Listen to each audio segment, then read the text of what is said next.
They say some dogs hereabouts are mad dogs, you know, with rabies. But not my dog. We went everywhere together in the summer of 1921. I tried not to bother folks, and he tried not to bite them.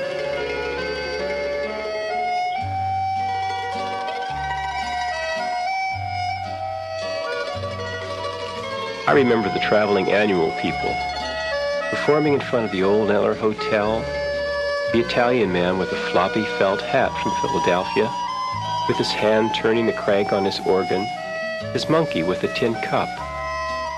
I remember the old man with the 500-pound brown bear that walked on his hind legs and even tried to make it up one of our telephone poles. I remember just as the flower blossoms were out, the traveling accordion players who would sit up street on the wall, unleashing a cascade of musical joy.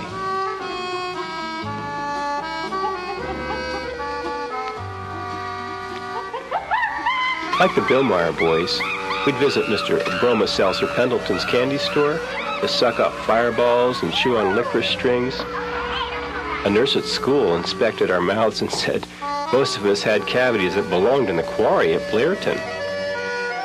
Even though there always was some adult nearby telling us to be at home before dark or not to fall on the town run, Mr. Davis Billmeyer would close his grocery store at the top of the street and lead the town's white children Pied Piper style down Princess Street and down to Flat Rock.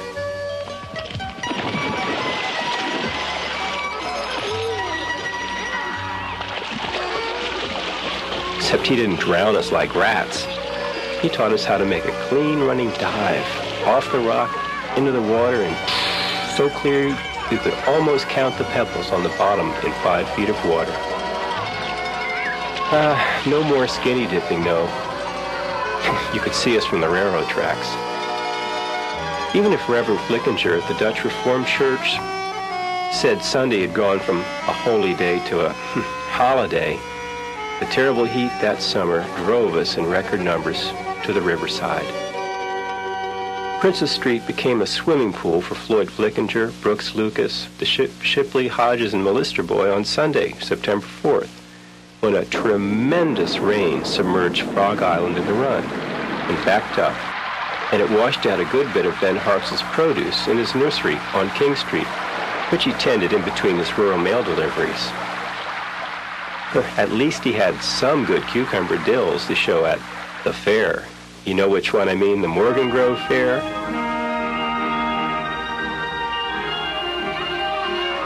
Which was set for the very next day. Noting our general displeasure at the lack of entertainments at the fair the year before, Mr. C.S. Musser promised a big fair with new grandstands and dance hall. More people paid the $2 fee on the first day than for the entire week at the fair the year before. Because you could see acts like the cyclist Daredevil Doherty, Hill's Comedy Circus, the great tumbler Helen Jackley, the Duclos Brothers Clowns, and a spectacular twice-a-day performance by the trapeze artist who worked from an ascended hot air balloon. All this plus the usual endless array of exhibits for best chickens, sheep, milk cows, hogs, horses, and delicious homemade cakes, pies, and homegrown vegetables.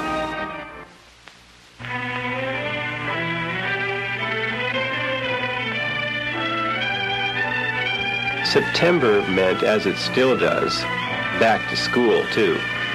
Shepherd College's new president, W.H.S. White, saw 160 new students enrolled, even though the Eller Hotel had not yet been completely renovated yet to be a boys' dormitory. Efforts were made this time to discourage enrollment of high school students in pre-college courses. They had enough venturesome boys for the college's first football team, though. Half the boys tried out. The Nudie Hall became mostly a high school for town kids, except for an embarrassment of a basketball court in the basement. Shepherd's men and women players dribbled around 2 posts at mid-court. Plans for a new gym were already in the works at the corner of High and Princess. And there was charming young Reva Copenhaver, who came to Shepherd by train, for the very first time from her family farm near Carneysville. President White had a gap in his faculty starting team with the departure of the Muldoon family and Professor J.D. Muldoon. The state hired him away to Charleston. He was the most popular professor, they say. But Professor A.D. Kenneman, who lived in the home at the site of James Rumsey's home, and Professor Ella May Turner were still here to vitalize young minds.